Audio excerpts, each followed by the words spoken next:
성경 봉독하겠습니다. 누가복음 10장 30절에서 37절까지. 누가복음 10장 30절에서 37절까지 같이 봉독하겠습니다. 예수께서 대답하여 이르시되 어떤 사람이 예루살렘에서 여리고로 내려가다가 강도를 만나매 강도들이 그 옷을 벗기고 때려 그의 죽은 것을 버리고 갔더라. 마침 한 제사장이 그 길로 내려가다가 그를 보고 피하여 지나가고 또 이와 같이 한 레위인도 그곳에 이르러 그를 보고 피하여 지나가되 어떤 사마리아 사람은 여행하는 중 거기 이르러 그를 보고 불쌍히 여겨 가까이 가서 기름과 포도주를 그 상처에 붓고 싸매고 자기 짐승에 태워 주막으로 데리고 가서 돌보아 주니라. 그 이튿날 그가 주막 주인에게 데나리온 2를 내어주며 이르되 이 사람을 돌보아 주라. 비용이 더 들면 내가 돌아올 때에 갚으리라 하였으니 네 생각에는 이 세 사람 중에 누가 강도 만난 자의 이웃이 되겠느냐? 이르되 자비를 베푼 자니이다. 예수께서 이르시되 가서 너도 이와 같이 하라 하시니라. 아멘.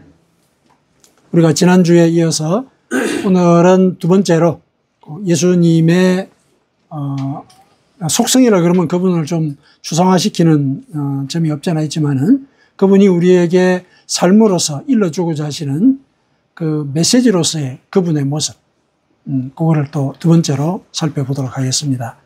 오늘의 주제는 남을 섬기는 그런 예수님. 하나님의 아들로서 이 땅에 오셨지만은 당신의 생명을 바쳐서 인간을 사실상 섬기셨죠. 돕는 차원을 넘어서 이제 섬기는 그 지경까지 우리를 돌보아 주셨죠.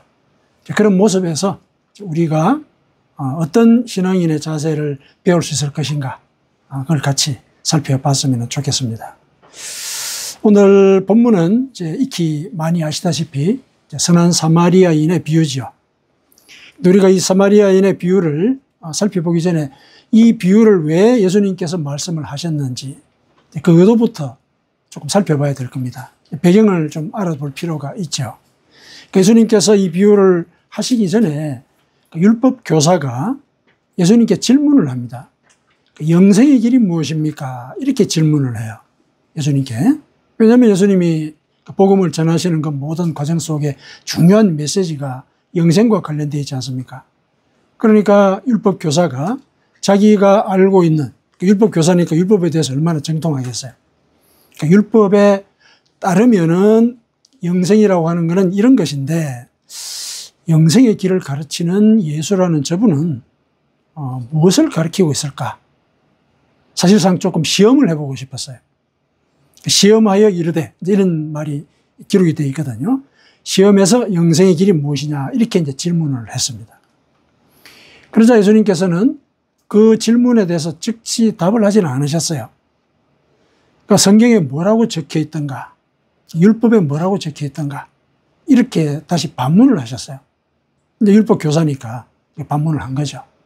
그랬더니 이제 율법 교사가 하나님을 사랑하고 이웃을 사랑하는 것입니다. 그 율법의 정신을 분명히 이렇게 파악을 하고 있는 거죠. 율법 교사니까. 그 율법의 그 두 가지 정신, 그 두 가지 정신이 영생의 길입니다. 하고 이제 이렇게 대답을 한 것이죠. 예수님께서 맞다. 그대로 해라. 그러면 내가 살 것이다. 이렇게 얘기를 하죠. 그게 영생의 길이다 하고 확인을 시켜준 것이죠. 그랬더니 이어서 이 율법교사의 마음속에 어떤 생각이 들어오냐면은 자기를 옳게 보이려고 하는 이런 생각이 드는 거예요. 그게 29절에 오늘 보면 바로 앞에 나오죠. 그 사람이 자기를 옳게 보이려고 예수님께 이렇게 다시 묻습니다. 뭐라고 하냐면은 그러면은 내 이웃이 누굽니까? 이렇게 물어요. 그러니까 영생의 길을 우리가 예를 들어서 고민을 할 때 하나님을 사랑하고 이웃을 사랑한다. 이게 우리가 전제가 되어 있다는 걸 예수님도 인정을 하시고 율법 교사도 사실은 율법을 통해서 확인을 한 상황이잖아요. 그랬는데 하나님을 어떻게 사랑합니까? 이걸 묻지는 않고 이웃 사랑에 대해서 묻는 거죠. 그러니까 하나님 사랑에 대해서는 자기가 뭔가 나름대로 예수님으로부터 인정을 받았으니까, 하나님의 아들이라는 사람으로부터 인정을 받았으니까 이 부분에 대해서는 조금 나는 확인을 받은 바이다, 아마 이렇게 생각했을 수도 있겠죠. 근데 거기에 더해서 이웃이 누구냐라고 묻는 그 질문에도 자기가 지금 제대로 살고 있고 제대로 하나님을 믿고 있다는 사실을 드러내고 싶은 그런 생각이 그 속에 들어있었던 거죠. 그러니까 자기를 옳게 보이려고 이런 의도를 갖고 이런 질문을 한 거란 말이죠. 그러니까 이 사람은 자기가 영생의 길을 지금 확실히 가고 있다, 나는 구원받는다, 이 생각을 하고 있는 거예요. 그래서 그런 생각의 밑바탕에서 그 이웃이라고 하는 사람, 내가 사랑해야 된 이웃이라는 사람이 도대체 누구입니까? 이렇게 이제 물어본 거죠. 그 말을 물어본 그 밑바탕에는 율법 교사니까 그 당시 종교 권력가들이 하듯이 공개적으로 구제를 많이 했을 거란 말이죠. 가난한 사람들을. 그러니까 내거리에서 구제했다는 것을 나발을 불고, 이런 표현들이 있지 않습니까? 나발을 불어서 자기가 구제한 것을 사방에 알리고 자랑하고. 그러면은 어쨌든 객관적으로는 구제를 한 게 맞죠. 이웃을 사랑한 것이 맞죠. 그 사실을 또 예수님으로부터 확인을 받고 싶은 거예요. 그래서 이웃이 누구입니까? 이렇게 이제 물었습니다.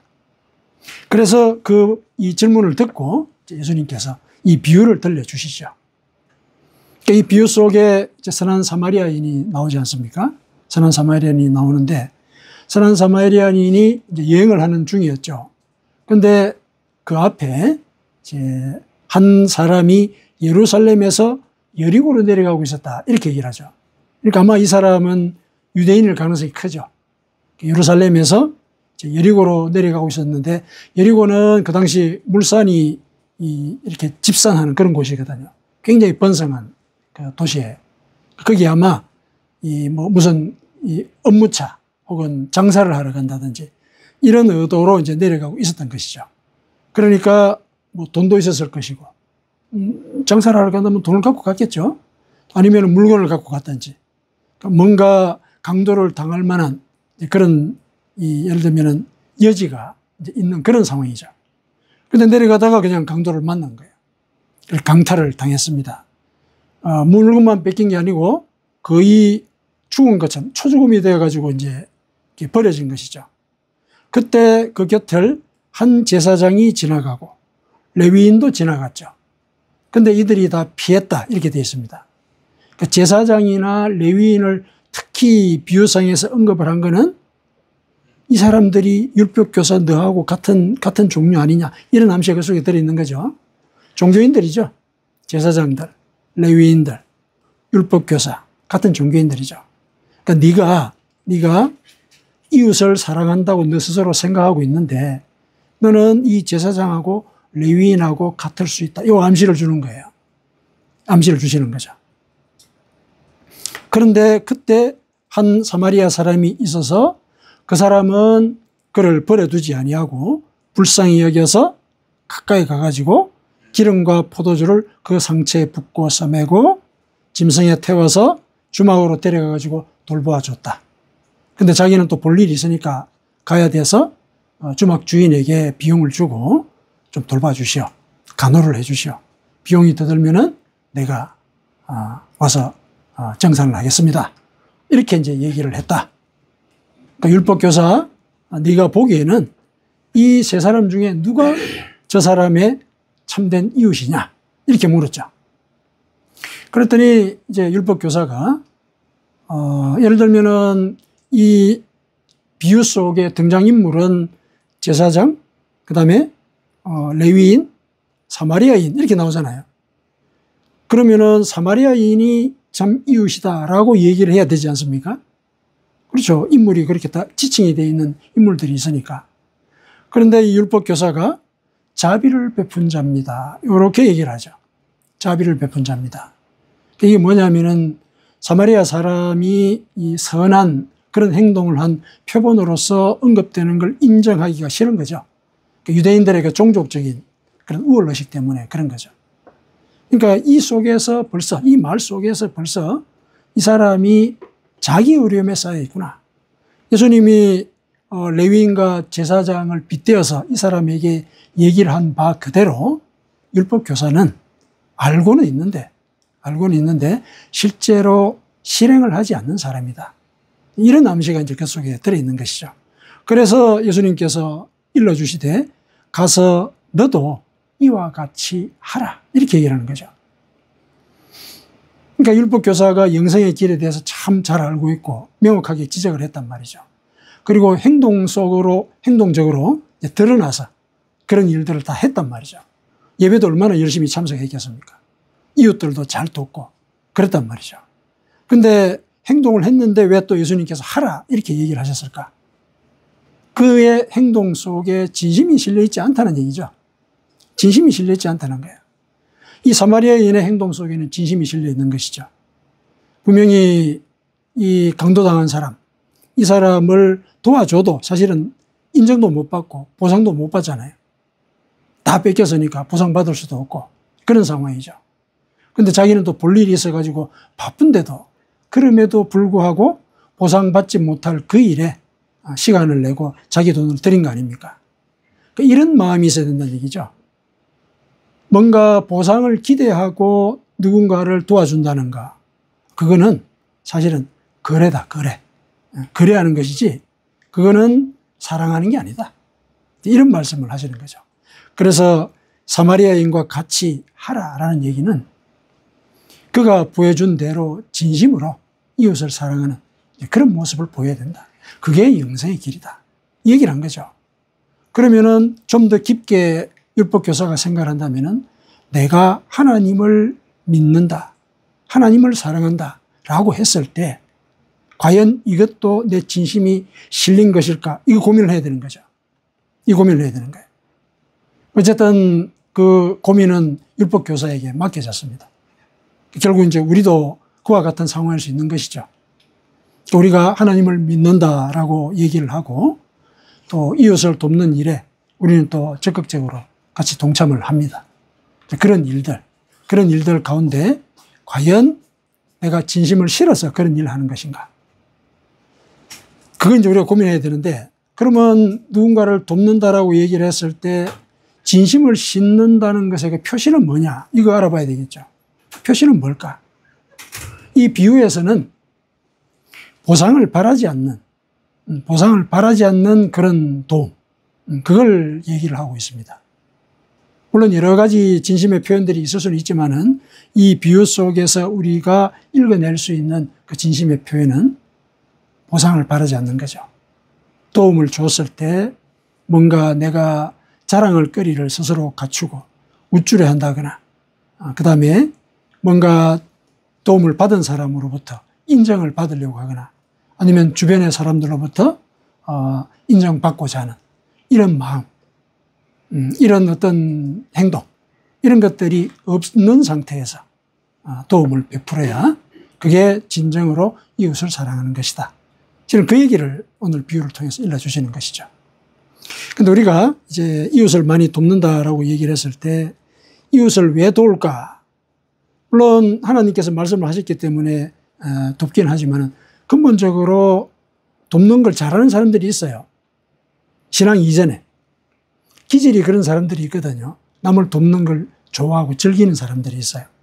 기질적으로 그래요. 그런 사람들이 있거든요. 주변에 보면.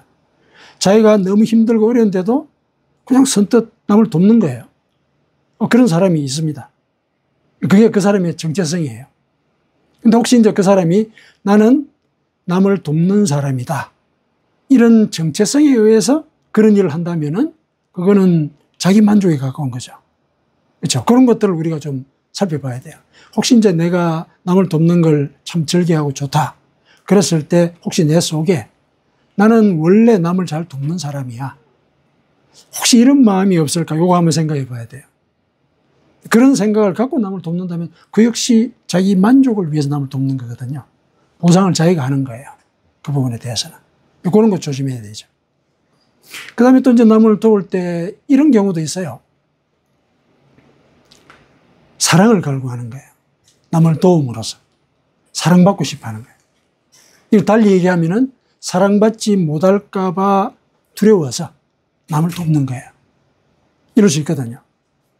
그래서 도움을 예를 들어서 객관적으로 볼 때 너무 과하다. 이런 생각이 들 정도로 도움을 주는 그런 경우도 있거든요. 근데 그거는 밑바닥에 사랑을 갈구하는 그런 마음이 깔려 있는 거예요. 이렇게 내가 저 사람한테 도움을 줘서 저 사람이 나를 사랑하게 하고 그 다음에 그 사랑이 좀 더 깊어지면은 나에게 의존하게 하는 거예요. 그래서 항상 내 곁에 있게 만드는 하나의 통로로서 이 도움을 베푸는 그런 경우도 있습니다. 사실 이 마음속에 남을 돕는다라고 얘기했을 때 남이 자기에게 의존하게 만들려고 그런 도움을 준다. 이렇게까지 생각한다면은 조금 이 해석하는 사람의 그 태도가 조금 문제일 거다. 이렇게 생각할 수 있지만은 혹시 그럴 수가 있습니다.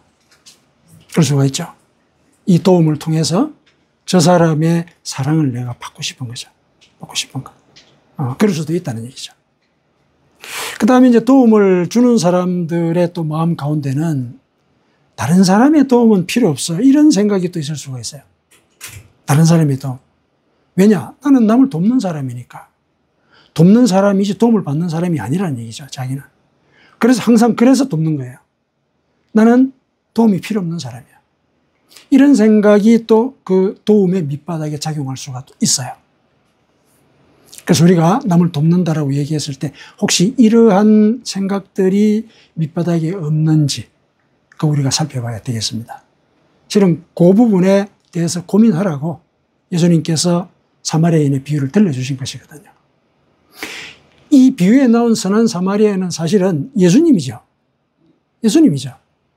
강도당해서 초죽음이 된 사람 우리죠. 사탄이 그 죄로 우리를 쳐서 우리 영혼이 초죽음이 된 상태인 거예요. 거기에서 예수님이 사마리아인으로서 우리에게 오신 것이죠. 그분은 이 땅에 오셔서 인정을 못 받으셨죠. 사마리아 사람이라는, 나사렛 사람이라는 그런 이유로 배척을 받으셨죠. 무슨 당신이 하나님의 아들이고 무슨 당신이 메시아냐. 메시아는 나사렛이라고 하는 그런 촌동네에서는 안 난다. 무슨 촌구석에서 예를 들어서 제대로 검증되지 않는 그런 배경을 갖고서 어떻게 당신이 메시아로서 활동하느냐. 배척을 당했죠. 유대인들이 사마리아인들을 배척하는 것과 같은 이제 그런 처지였죠. 그런 상태에서 이 사마리아인처럼 정성을 다해서 그리고 여기서 자기의 비용을 들여서 간호했다라는 용어는 상징적이죠. 자기 희생을 보여준 것이죠. 희생한 것. 이런 희생에다가 십자가의 그 순환을 비교하는 것은 조금 이렇게 비교가 안 맞을 수는 있지만은 그 정신은 그런 것이죠. 희생을 하는 거죠. 십자가의 그 희생을 통해서 우리를 회복시키도록 하는 그 노력을 하신 것이죠. 그 사마리아인의 이 도움의 그 모습 속에 예수님의 모습이 들어있는 거죠. 그렇게 해서 결국은 이제 구원의 길로 우리를 인도하신 그런 모습. 그게 바로 이 사마리아인의 모습 속에 예수님의 그런 행적이 투영되어 있다. 이렇게 이해할 수 있는 부분이죠.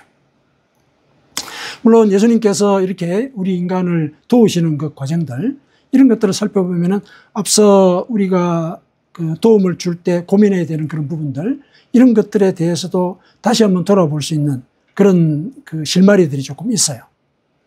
그러니까 예수님께서 예를 들면은 과연 보상을 바라지 않고 도움을 베풀었을까? 이렇게 생각을 할 때 예수님은 실은 인간이 아니시기 때문에, 인간이지만 인간이 아니시기 때문에 보상의 문제를 우리가 사실은 거론할 수 있는 건 아니죠. 거론할 수 있는 건 아니에요. 그러나 예수님께서는 보상 자체를 거절하신 그런 사례는 있거든요. 보상 자체를. 예를 들면 이런 거예요. 오병이어의 기적이 있었죠. 그 기적을 맛본 그 5,000명, 장정만 5,000명인 그 무리들이 무슨 일을 하려고 그랬습니까? 예수님을 왕으로 섬기려고 그랬죠. 왕으로 세우려고. 그 무리들로서는 보상을 하려고 한 거죠. 우리의 왕이 되어 주십시오. 우리가 당신을 왕으로 모시겠습니다. 보상하려고 그런 거죠. 그거를 예수님께서 들으시고 하신 게 뭐냐면은 즉시 그 무리들을 해산을 시키신 거죠. 이제 집에 가라. 집에 가라. 그리고 그가 더불어서 제자들도 너 배 타고 건너가라. 제자들하고 무리들하고 이렇게 섞이지 않도록 하신 것이죠. 왜냐하면 같이 얘기가 되면은 제자들의 생각과 무리들의 생각이 같잖아요. 예수님을 통해서 이스라엘 왕국을 재현하고자 하는 그런 꿈을 갖고 있지 않습니까? 그 자체를 원천 차단하신 거예요. 무리는 무리대로 흩어버리시고, 그 다음에 제자들은 제자들대로 따로 다른 쪽으로 보내버리신 거죠. 그러니까 보상을 하고자 하는 그 무리의 요청을 사실은 거절하셨어요. 뭔가 인간으로부터 보상을 받으려는 그런 마음을 갖고 계시지는 않으셨던 거죠. 근데 사람이라면 혹하게 되지 않는 그런 상황이지 않겠습니까? 그래서 그런 비유를 한번 해본 것이죠. 그 다음에 두 번째, 예수님도 사실은 사랑받기를 원하셨어요. 사랑받기를 원하셨죠. 어디서 그걸 알 수 있느냐 하면은 너희가 나를 사랑한다면은 내 계명을 지킬 것이다. 거기에 깔려있는 얘기가 뭡니까? 나를 사랑하는 얘기죠. 내 말을 지키라는 얘기죠. 그게 나를 사랑하는 것이다. 예수님도 제자들로부터 사랑받기를 원하셨어요. 그리고 부활하신 뒤에 베드로에게 뭐라고 질문하셨습니까? 네가 나를 사랑하느냐? 물론 여러 가지 다르게 해석할 수 있지만은 어쨌든 사랑을 확인하신 거잖아요. 사랑을 요구하신 거예요. 사랑을 요구하신 것이거든요. 물론 그 사랑이 사랑을 받지 못할까 봐 두려워서 그런 요구를 한 건 아니죠. 예수님의 상황에서는 베드로를 격려해서 새로운 사명을 감당할 수 있도록 하기 위해서 그런 것이었죠. 그리고 우리가 계명을 지킴으로써 그분을 사랑한다라고 얘기하지만 계명을 지켜서 그분이 내 속에 들어오면은 그것에 예를 들면은 은혜는 우리가 누리는 거잖아요. 우리가 누리는 것이거든요. 그런 목적으로 우리에게 사랑을 요청하셨어요. 그 다음에 예수님은 세 번째가 예를 들면은 도움을 필요로 하지 않는 그런 경우하고 연관을 시켜서 얘기를 해볼 때 예수님도 실은 도움을 필요로 하셨죠. 도와달라고 얘기를 하셨어요. 제일 대표적인 게 그거죠. 겟세마네 동산에서 십자가의 순환을 앞두고서 제자들에게 내가 고민이 되어서 죽게 되었다. 나와 함께 기도하자. 기도해 달라고 요구를 하셨죠. 도움을 요청하신 거예요. 근데 제자들은 너무 피곤해가지고 졸았죠. 그런데 그 옆에서 예수님은 땀이 피가 되도록 그렇게 간절하게 기도를 하셨죠. 근데 와서 보니까 제자들은 또 자고 있고, 그때 예수님께서 얘기를 하셨죠. 시험에 들지 않게 기도해라. 그렇게 얘기를 하셨거든요. 왜 그런 말씀을 하셨을까? 도와달라고 기도를 하라고 했는데 제자들은 피곤해가지고 그러지를 못했어요. 근데 뜻밖의 와서 기도를 다 하신 뒤에 뜻밖의 하시는 말씀이 너희들이 시험에 들지 않도록 기도해라. 왜 이렇게 얘기를 하셨을까? 그 뭐냐면은 이제 곧 예수님이 체포되어서 이 순환을 당하시게 되잖아요. 그 상황은 제자들에게는 시험의 상황이죠. 엄청난 시험의 상황이지 않습니까? 기도를 해야 그 시험의 상황을 이겨낼 수 있고 성령이 함께해서 길을 일러줄 것인데 실은 제자들이 잠을 잔 거죠. 기도를 못한 거죠. 그랬더니 어떻게 됐습니까? 예수님이 체포되었을 때 다 달아났죠. 다 달아난 거죠. 이거는 시험 그 자체죠. 믿음의 시험이 벌어졌고 그것의 대표적인 사례가 베드로이지 않습니까? 여종의 질문에 예수님을 부인을 하지 않았습니까? 3번씩이나. 엄청난 그 신앙상의 시험에 빠진 것이죠. 그러니까 시험에 빠지지 않게 기도하라. 그게 사실은 나와 함께 기도해달라. 이 요청의 의도였던 것이죠. 이 요청의 의도였던 것이죠. 그러니까 예수님께서 예를 들어서 도움과 관련해서 인간이 보일 수 있는 그런 고민의 요소들을 그분을 통해서 보여질 때는 전부 다 우리의 영혼의 구원을 위한 그런 이제 목적이 있으셨던 거죠.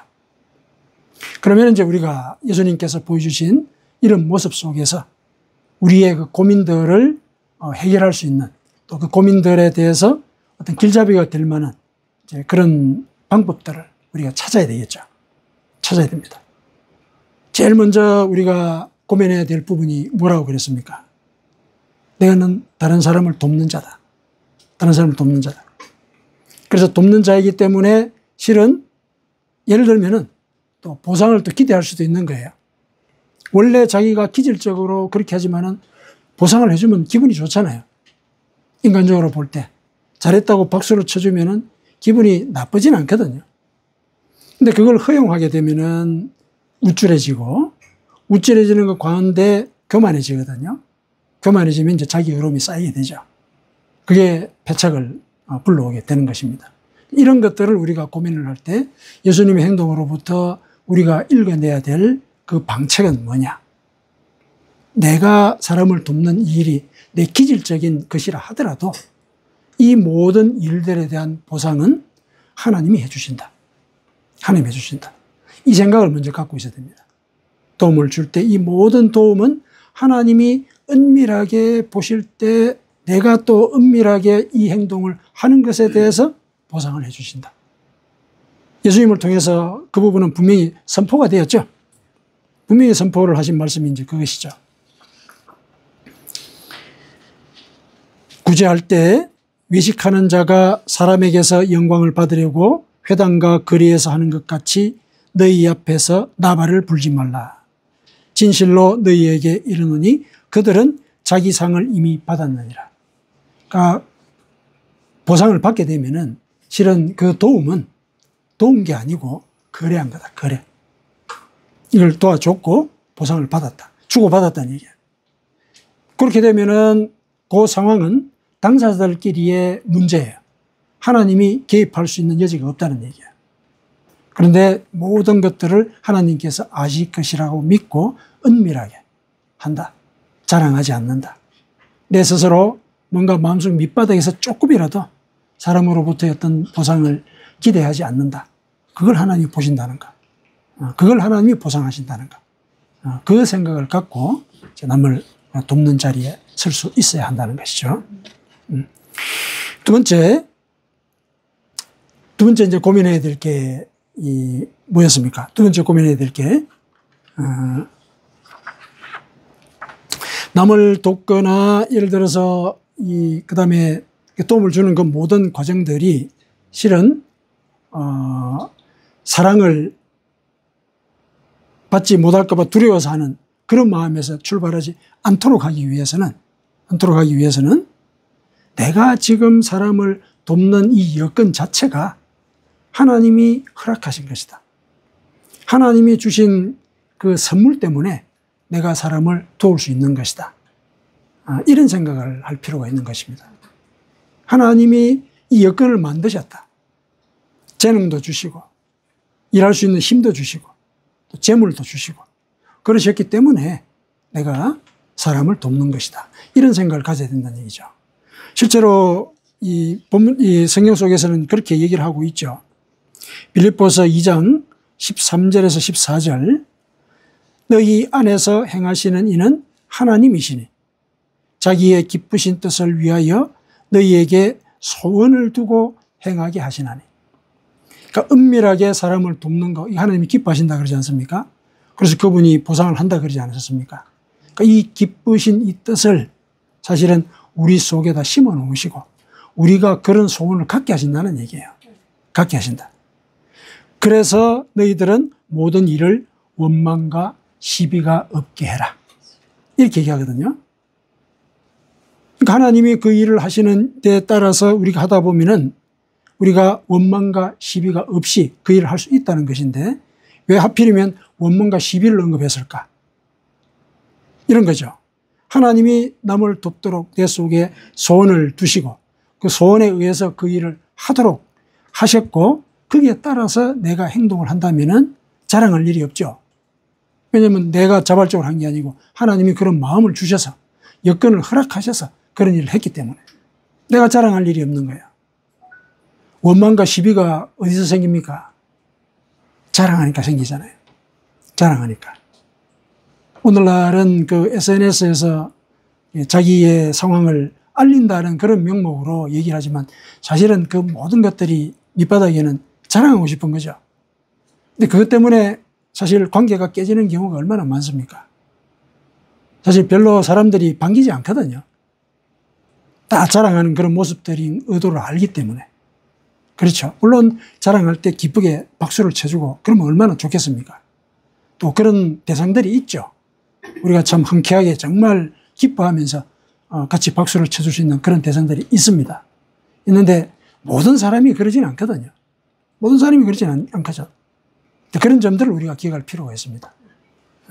그래서 내가 지금 누군가를 돕고 있다 그랬을 때 이런 마음과 이런 여건 하나님이 당신의 기쁘신 뜻을 우리 속에 심어주셔서 우리로 소원을 갖게 해서 그렇게 하신 것이다. 그래서 자랑할 게 없다는 거죠. 그런 마음을 우리가 가져야 되겠습니다. 그 다음에 세 번째, 도움을 주는 사람은 나는 도움을 받을 필요가 없다. 그럴 수 있죠. 도움을 주는 것이 자기의 기질이고 또 그걸 즐겨하고 좋아하니까. 근데 사람의 관계라는 게 그렇지 않습니까? 주고받는 가운데 관계가 호의적으로 이렇게 형성이 되죠. 내가 어렵고 힘들다는 거, 남을 돕는 사람이라고 해서 자기가 뭐 결핍이 없습니까? 어렵고 힘든 일이 왜 없어요? 그거 인정하고 도움이 필요하면은 도와달라고 얘기를 하는 거죠. 내가 저 사람을 돕는 이유는 저 사람이 나를 보고 도와달라고 말을 했거나 혹은 그런 어떤 표시를 보였기 때문에 도와준 거잖아요. 그렇게 해서 그런 관계가 형성이 되었다면은 나도 저 사람에게 그럴 수가 있어야 되는 거죠. 그래야 그 사람과의 관계에서 사실상 인격적인 관계가 형성이 되죠. 일방적으로 내가 베풀기만 하면은 그야말로 그건 시혜의 관계죠. 오로지 나는 도움을 받는 자리에 있고 저 사람은 나한테 도움을 주는 관계. 그렇게 되면은 이 관계가 평등하지가 않죠. 평등하지가 않습니다. 그 관계를 평등하게 만들기 위해서는 나도 내가 필요로가 있을 때는 다른 사람의 도움을 받아들일 수가 있어야 되죠. 받아들여야 되죠. 예수님도 제자들에게 요청하시지 않았습니까? 자기가 인간적으로 너무 고민이 돼서 죽겠다 이런 얘기 하신 거예요. 하나님의 아들이 내가 죽겠다 이런 얘기를 하시는 게 이게 말이 됩니까? 그렇게 얘기를 하신 거예요. 내가 약할 때는 내 약함을 상대방에게 보이는 거죠. 도움이 절실하게 필요하다. 그랬을 때 그 절실한 마음에 상대방이 진심으로 대하게 되면 그 관계가 또 인격적으로 만들어지는 것이죠. 그래서 이런 관계들을 사람들에게 이렇게 우리가 인정을 하고 시작을 할 때 그게 하나님과의 관계도 영향을 미치죠. 하나님은 보이지 않으시는 분이시기 때문에 내 모든 것들을 다 요청할 수 있다. 맞습니다. 맞습니다. 그렇게 해서 우리가 하나님과의 관계를 만들어가고는 있지요. 있습니다. 하지만 인간과의 관계에서도 우리가 하나님께 대해서 하는 그런 방식대로 얘기를 하고 그랬을 때 예수님이 인간에게 요청을 하신 것이나 우리가 예수님께 요청하신 것, 그 관계 속에서 인격적인 어떤 교류가 이루어지고 그렇게 했을 때 우리가 그 신앙을 오래 이어갈 수가 있게 되는 것이죠. 그래서 선한 사마리아인의 이 비유는 우리가 고민할 거리를 세 가지를 주는 거예요. 고민할 거리를.